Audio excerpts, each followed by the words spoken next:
انت اليوم عندنا هنا في شوف تيفي وحنا في هذا المباشر، واتصل الطليق ديالك السي مهدي قباج وبغى انه يهضر معك دابا في اللايف. واش سي اوكي؟ فرحتي سكينه؟ المهم دابا نشوف مع الريجي. الو السلام عليكم. الو السلام عليكم. وي سي مهدي بخير؟ الو وي شنو كتسمعني مزيانه؟ كنسمعوك. شوف انا ما بغيتش نهضر معها في اللايف لان انا قررت باش عمري ما باغي نعاود نهضر معها في حياتي، ولكن باغي ندوز ان بتي ميساج. وهذا الشيء راه الحماق، هذا الشيء راه عيب وعار. والسيده اليوم كانت في الحبس وكتخرج، واليوم نيت كدير تخرج في شوف تي في. شنو المشكل؟ وشنو المشكل اللي عندك؟ راه حمقات ولادها. واخا انا غادي نسولك، انا غنسولك المهدي انا غادي نسولك دابا. انت كيف ما قلتي انت ما بغيتيش تهضر معايا، انت بغيتي توصل الميساج. اسمعني انا دابا اسمعني دابا نسولك انت ملي دابا انت كتلومها علاش هي كتهضر. الله يجازيك بخير. كمل. لا بلاتي نسولك انا السؤال. انت ملي كتهضر دابا انت كتسمع جوج الناس او ميم طون. واخا اسمعني انت بعدا. انت دابا كتهضر بمنطق ان هي حشومه وعيب انها تهضر وولادها، وانت اسمح لي نسولك واش دابا انا دايز اون لايف ولا ما دايز اون لايف؟ نعم انت راك عيطتي في اللايف. لا عيطتي في اللايف. في اللايف دابا انت. واخا تري بيان. عافاك نكمل لو ميساج ديالي. غير تكمل الميساج ديالك واسمعني بعدا. لعبت الساوي واحد الشخص اللي عندها 4 ديال الاطفال وكدوز في شوف تي في ومن الصباح وهي كدير في التشهير منين بدات حتى للفات وكذوب كذوب كذوب في كذوب. واش هي سمحت لي بعدا في شي شكايه؟ راه خليت البراءه ديالي اولا. ثانيا غير هذا الشيء كامل، واش عباد الله السيده خرجت اليوم من الحبس واليوم كدوز في شوف تي في. ولكن انت فين عندك المشكل؟ بغيت عافاكم اشوف تي في واحد الرساله. ولكن انت دابا السؤال دابا انت دابا فهمني. انا ذاك النهار راني دزت عند سميتو المدير السيد رئيس الله يجازيه بخير واستقبلني وهضرت معاه بهذه الطريقه وفهمني. وراه كتخرجوا خرجتوا على عائله. واخا ودابا السؤال وانت دابا انت اللي كتهضر على العائله اللي هما وليداتك، انت ما خرجتيش اليوم اللي كاع ما تنازلتي لهم. ودابا جاوبني دابا انت هاد العائله انت اللي كتهضر على اللي هما ولادك، واش انت ملي ما تنازلتيش لهم وخليتيهم دوز 3 شهور ديال الحبس ما فكرتيش في ولادك؟ انت فكرتي غير في الانترفيو، انت خايف غير على راسك غير على سميتك، ما فكرتيش في ولادك انت ملي تابعتي الام ديالهم وملي دوزت 3 شهور ديال الحبس وما سمحتيش ليها؟ ما فكرتيش ديك الساعه في ولادك؟ هادشي ما كيدخلش للعقل. ودابا الحاجه اللي كاع ما كتدخل العقل هي انك تصيفط تموت ولادك للحبس، راه هي الحاجه اللي كاع ما كتدخل العقل. حنا راه ما داخلاش في الاعراف ديالنا المغربيه.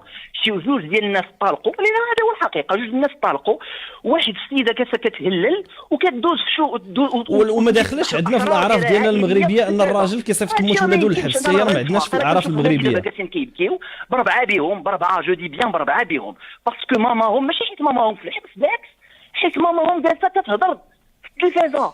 راه عندك حق تجاوبي، السكينه. سيده مهندسه معماريه، سيده دكتوره، اش خاصها باش دير هاد الشوهه كامله؟ شوف الله يجازيكم بخير. شوف تي في تفهم واحد القضيه، واجهه صريحه وقول لي فاش كذبت واي كلمه كذبت فيها ونتواجهوا فيها دابا امام المغاربه، وشنو الكلمه اللي قلتها ودابا كتعتبر انه انا تنازلت لك على المتابعه اللي عندك في المحكمه الابتدائيه وما بغيتش منك لا تخلص لي لا غرامه ولا حتى شي حاجه، وبشهاده المحاميه ديالي راه حشومه هادشي اللي كدير. شوفتي راه حشومه. انت داكشي اللي ما تواجهش معايا، انت اللي هادشي درتي ماشي حشومه. تموت ولادك الحبس واش هذا هو اللوجيك؟ واش اللوجيك هي انك تصيفط تموت ولادك الحبس وما تبغيش تهضر على حقها؟ واش هذا انت اللي عندك المنطق؟ السلام عليكم والله يعاونكم. والله يعاونك انت.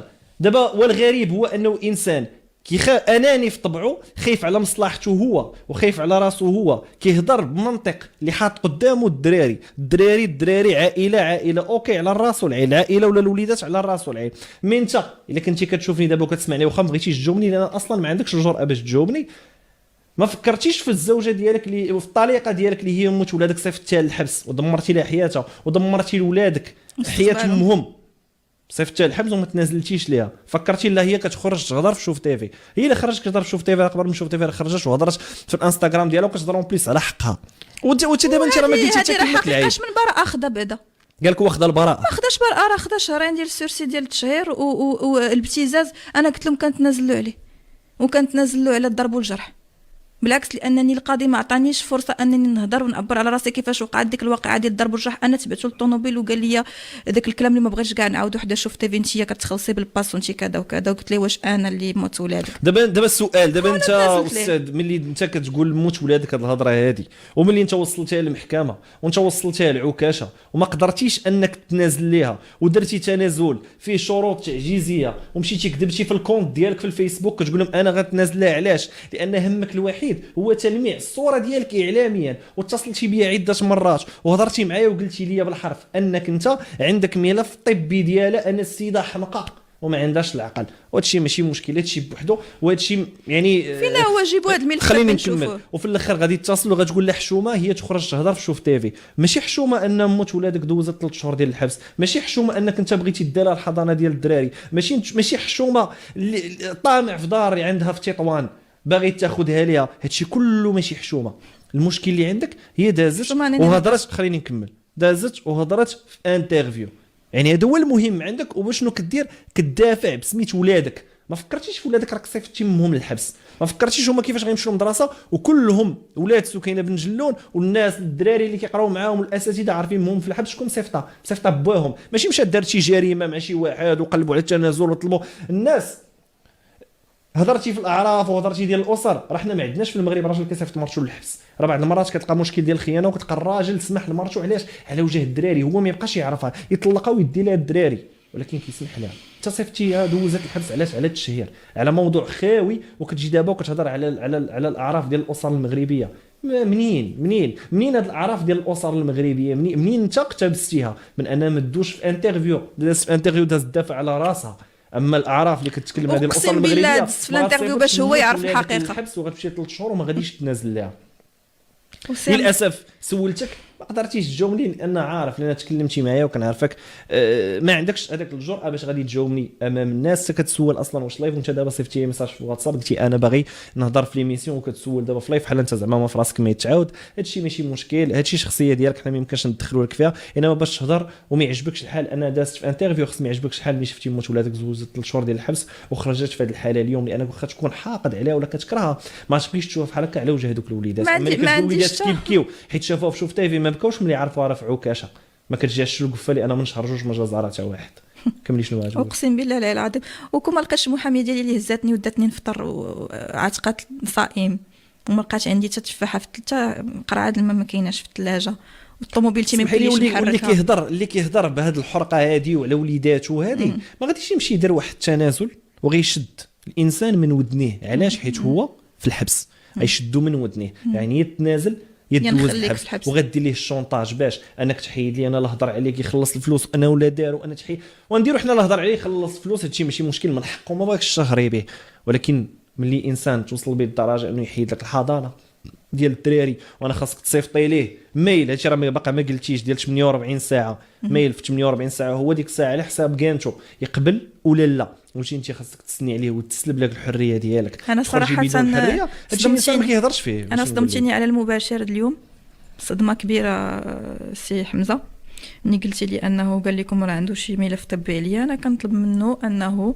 يحطو وينشرو في الفيسبوك ويشهر بيا، ما غنتابعوش. شنو بغيتي تقولي لي دابا على هاد الهضره؟ ولو انت قبل كنتي كتقولي بالعكس سمح لي وانا مازال كنبغي، شنو بغيتي تقولي على هذا؟ انا سيدي واش انا داخله معاه في اللايف باش انت تعرف الحقيقه بانني ماشي انا اللي شهرت بيك، بان راه صحابك اللي باغيين فيك الخدمه واعدائك الخدمه ديالك هما اللي داروا بيا وهما اللي اتصلوا بيا، وعمرني ما اتصلت بالكليان ديالك ديال طنجه، وعمرني ما مشيت للوكاله الحضاريه نحفر ليك، وعمرني ما بغيت نمشي للضرائب نحفر ليك، وهادشي كامل كيقولوه لك الناس اللي باغيين الخدمه بيني وبينك. وبغيتك تعرف غير الحقيقه بانه دمروا لك الاسره ديالك تايا وكنت كتعاونهم باش تزيد تدمرها.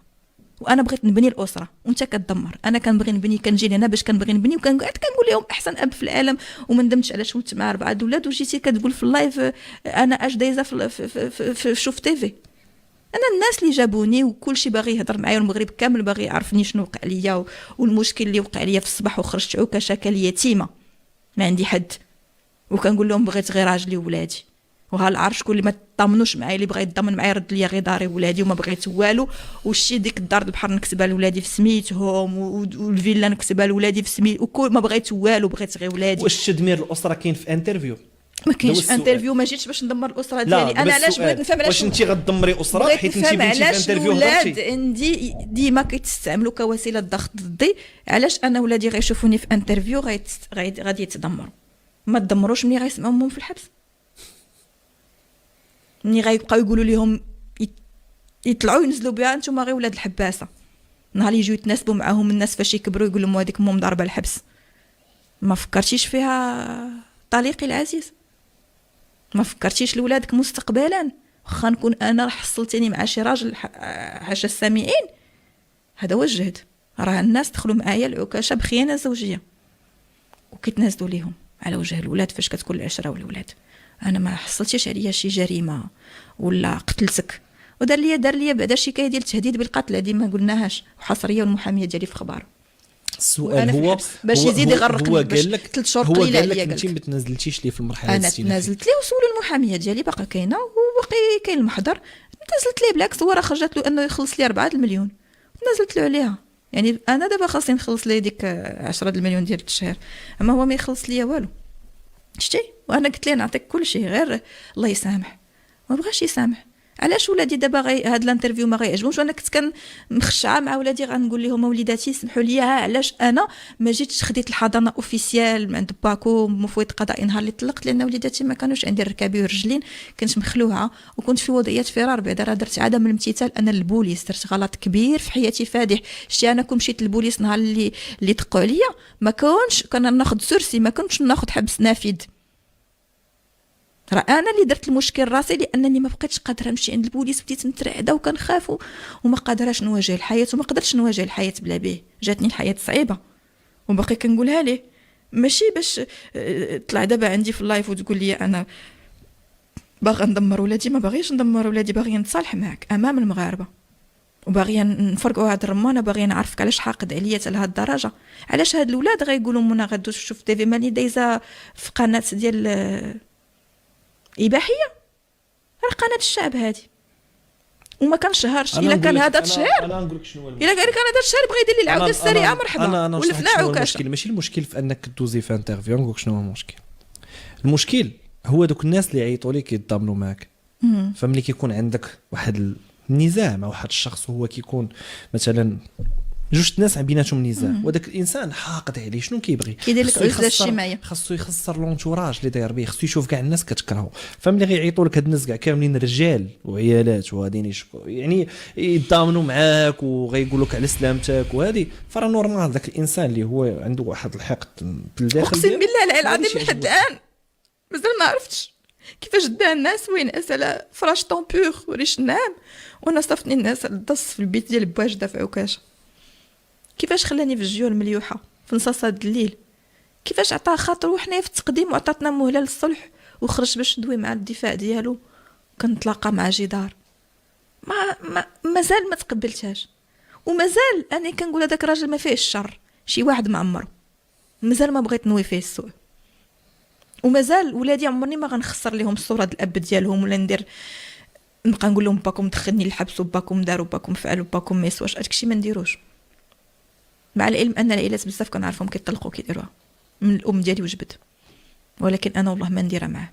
عمري ما نخسر لولادي الصوره ديال باهم، بالعكس انا محتاجه ليه يعاونني في 4 الولاد، يكون ولد الناس واخا طلقني يجي يشوفهم، واخا هو قال لي تنزلي على ولادك ما تعاوديش تشوفيهم لا بغيتي نخرجك من عكاشه، وشرط 48 ساعه وصيفط لي ايميل ولا وافقت لك عليه وشفت الحاله الصحيه ديالك واش طبيب اخويا، الا كنتي بسيكياتر ولا كنتي هذا قولها لينا ماشي مهندس نعرفوك شنو الصفه ديالك، كيفاش شاد عليا ملف طبي.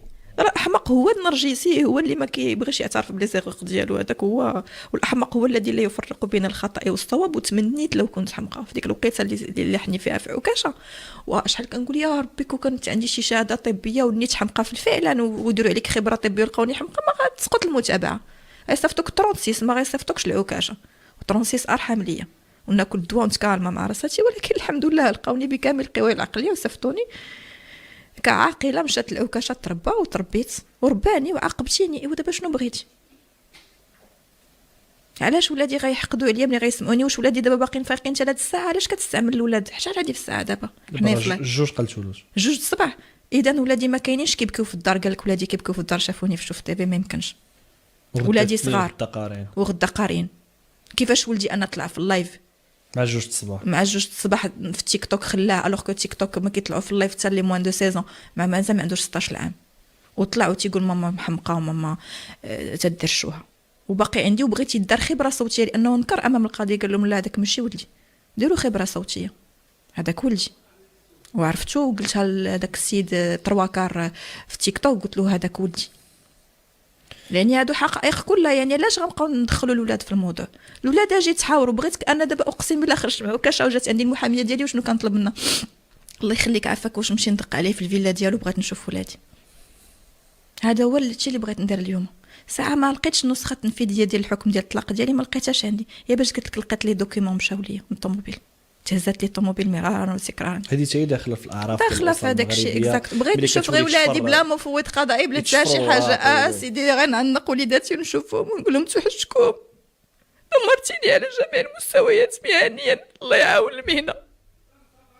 ما بقيت لا مهندسه لا دكتوره لا حتى شي حاجه، ما بغيتش نخدم سيدي، بغيت غير ولادي. ما بقى عندي دراهم، ما بقى عندي كتاف، ما بقى عندي عقل انني نخدم مهنيا ولا نزيد جو بيرس ولا نبني اكوالوفت مع عماره اخرى ولا شي. ما بغيت والو، بغيت ولادي ناكل معاهم القليل، نشقى علي ندير عليهم الميناج بلا نعيش بلا مساعده، بلا ما تكون عندي لا خدامه لا شو صافي.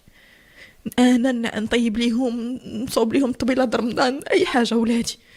حتى ما يمكنليش نعيش بلا اسره. انت راه دابا عندك اسره، عندك باك، عندك خالتك دايرين بيك. انا ما لقيت حتى شي واحد، ما عندي حتى شي واحد، انا يتيمه الحين. ما لقيتش اللي قارد عليا فاش دخلت العكاشه، ما لقيتش اللي يشد ليا تسوار داري وطوموبيلتي كما كانت المحاميه اللي هزاتهم من عند والديا بقاو كيتلاداو. ما لقيتش اللي حافظ ليا على اوراقي، على الشيكات ديالي، على حتى شي حاجه. لانني دخلت باغته نهار اللي مشيت عند البوليس ما واجهونيش. عرفتي شنو؟ حط عليا جبل ديال الاتهامات، ما واجهونيش بهم. قالوا لي تبارك الله عليك كنتبعوك في اللايفات ما شاء الله عليك، سيري راه بغاك وكيل الملك للتقديم. شمن نهار بغيتي الثلاث الاربعاء ولا الخميس؟ قلت لهم حتى الخميس عندي رونديفو مع الدونتيست. مشيت عند الدونتيست جزاه الله بخير، جلست معايا كولابوراسيون ديك الليله، جيت لعندك دوزنا داك البرنامج، تلقاني في التقديم. قال المحاميه ديالي ما يدوش. ولكن غير واحد الحاجه نقولها للسكينه، دابا الناس كيتفرجوا دابا، راه كثر تقريبا من راه من كثر من 15,000 واحد اللي كيتبع اللايف في لي بلاتفورم، لا في تيك توك ولا في اليوتيوب ولا في فيسبوك ولا في الانستغرام في قناه شوف تي في. كاع المغاربه مضامين معاك. يعني هنا باش تعرفي انا سكينه الى اخر ميساج عايز توصل لي في كاميرتك العز ناس عندك، واللي على قبلهم دوزتي الشي كامل، واللي على قبلهم دوزتي الحبس، واللي على قبلهم تكرفستي، واللي على قبلهم تعايرتي واخي بها وتحطيتي في اصعب البلايص اللي هما وليداتك. الا قلت لك في الكاميرا ديالك شنو توصلي لهم بربعه ولا كانوا كيسمعوك. نتوما هما حياتي وليداتي، كنبغيكم وكنعاود نقولها لكم. ماماكم مستعده تضحي لكم، مستعده تهزكم بسنانها. غير ماماكم ما كانش عندها طلاق عادي، كان عندها بزاف ديال الدعاوي قضائيه. واش كنت غنقابل الدعوه ديال التشهير، ولا كنت غنقابل الدعوه ديال الطرد المستكل المحتل، ولا كنت غنقابل الدعوه ديال اسقاط الحضانه، ولا الدعوه ديال السيزي، ولا الدعوه ديال التجاريه ديال الشركات ديالي، ولا الاعتراف بالدين. غرقت دعاوي وليداتي وما قديتش نقابلكم في ديك العام كامل. ماشي انا ما بغيتكمش، راه كنتو كتجيو عندي وكنتو كتضربوا معايا وما كنتش كنقد نواجهكم. وليت كنخاف من ولدي الكبير، وليت كنخاف من بنتي، وما كانوش عندي لي زوتي باش انني نجاري 4 ديال الوليدات تبارك الله، وسورتو 2 ديال المراهقين. ودابا ملي دخلت للحبس تعلمت شي حوايج اللي كنت كنخاف نواجه. كنت كنخاف نواجه الحياه بوحدي انا براسي. بغيت نقول لكم وليداتي بانني يتيمه، ما عندي حتى واحد، ما عنديش عائله اخرى من غيركم. يعني ما غنمشيش نعاود حياتي ولا نتزوج راجل اخر ونخليكم، ما غنمكنليش نعاود نولد ولاد اخرين. نتوما هما وليداتي، نتوما هما حياتي، مستعده نكتب لكم جميع ممتلكاتي بسميتكم تبقاو معايا. حيت عرفت فعلا شكون اللي ما باغيش ليا الخير، وشكون غير اللي طمع فيا، وغير شكون اللي دخلت الحبس.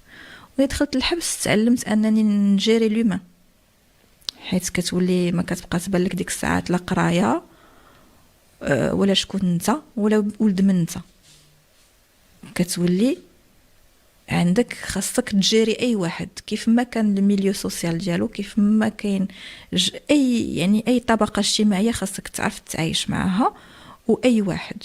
فهاد الشيء اللي تعلمته انا من التجربه ديالي ديال الحبس خلاتني اليوم انه تكون عندي الباجاج ولا لي زوتي ولا المؤهلات انني نقدر اليوم نقدر نجري واحد 4 الاولاد وخا يدورهم عليا. حيت انا ملي كان مدور عليا ولادي، ولدي مشى شهد فيا في الجدرميه وقع داك المشكل في 29 اوت 2024 وصافي باش مشاو عنده بقاو عايشين معاه الى يومنا هذا. كنت كنخاف من المستقبل. كنت عندي انا براسي عندي ان كومبلكس دابوندون، حيت انا جو سو با بارفيت، عندي عقده التخلي، حيت براسي والديا مطلقين ملي كنت صغيره، رباتني مرت جدي، والديا تزوجوا وانا صغيره، كل واحد دار حياته. وكنت ما كنرضاش نقول ان والديا مطلقين، كنت معقده. طلقت والديا وعانيت من الطلاق الجائر، فما بغيتش وليداتي يعاودوا يعيشوا نفس الاكسبيريونس ديال الطلاق ويتعايروا بها، وعادي يزيدوا يتعايروا دابا بكلمه امهم محباسه. وما بغيتش ندير لهم الشوهه، هذيك المصطلح ديال امكم مشوهاتكم، امكم كدير الشوهه في تيك توك. ما كنديرش الشوهه في تيك توك، يعني راني خدمت على الخوارزميه ديال تيك توك وخدمت عليها بواحد الاسلوب اللي هو حاولت نهندس داكشي اللي وقع في تيك توك. درت بعض الفيديوهات ديال صناعه التفاهه باش انني نجلب المشاهدات وتسليط الضوء على القضيه ديالي، باش انهم يجيو الناس ويعاونوني فاش نطيح في هذه المحنه.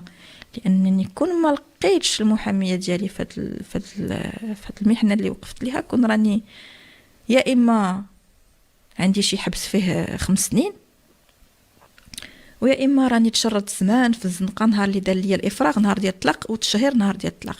يعني كنت غنخرج نتشرد في الزنقه نهار ديال الطلاق، ونهار ديال الطلاق كنت ندخل الحبس. مازال دابا راه جبدنا وربحنا داك الوقت ديال العده، ووقفت على رجليا ماديا شويه، وحاولت نخدم في التيك توك، حاولت نخدم في السوشيال ميديا، حاولت ندير لي كولابوراسيون. يعني مشيت لان اوتر دومين اللي هو لو دومين ديال لا كومونيكاسيون لي ميديا، وبعدت من داك الدومين اللي كنت خدامه فيه مع الطليق ديالي اللي ما بقيتش قادره نخدم فيه. ما بقاتش صافي بحال فشلت، ما بقاش عندي ني كومبيتونس ني كواك سو باش انني نستمر لا كمهندسه ولا كمنعشه ولا حتى شي حاجه. صافي حشش لي ركابي، ما بقيتش قادره نخدم اون دور دو لوي. خدمت في ان اوتر دومين وثبت انني قادره انني نعطي في ان اوتر دومين، واللي هو السوشيال ميديا. راه ماشي عيب، السوشيال ميديا ماشي دعاره. للاسف بنادم تيقول لك مشيتي للتيك توك بعتي وجهك. انا الحمد لله اللي بعت وجهي، ما بعتش حاجه، ما بعتش الجسد ديالي باش ندير الفلوس. يعني راه خدمه حلال طيبا، وكنخدم عليها وكنكتب سكريبت وكنتعذب شنو غنقول. وحيت داك الفقرات اللي كندير في اللايف ديالي فقرات متنوعه، فيها فقرات ديال التقمص الشخصيات، التشخيص، لدرجه انهم كانوا كيدخلوا عندي مخرجين كانوا بغاو يدخلوني معاهم في التمثيل.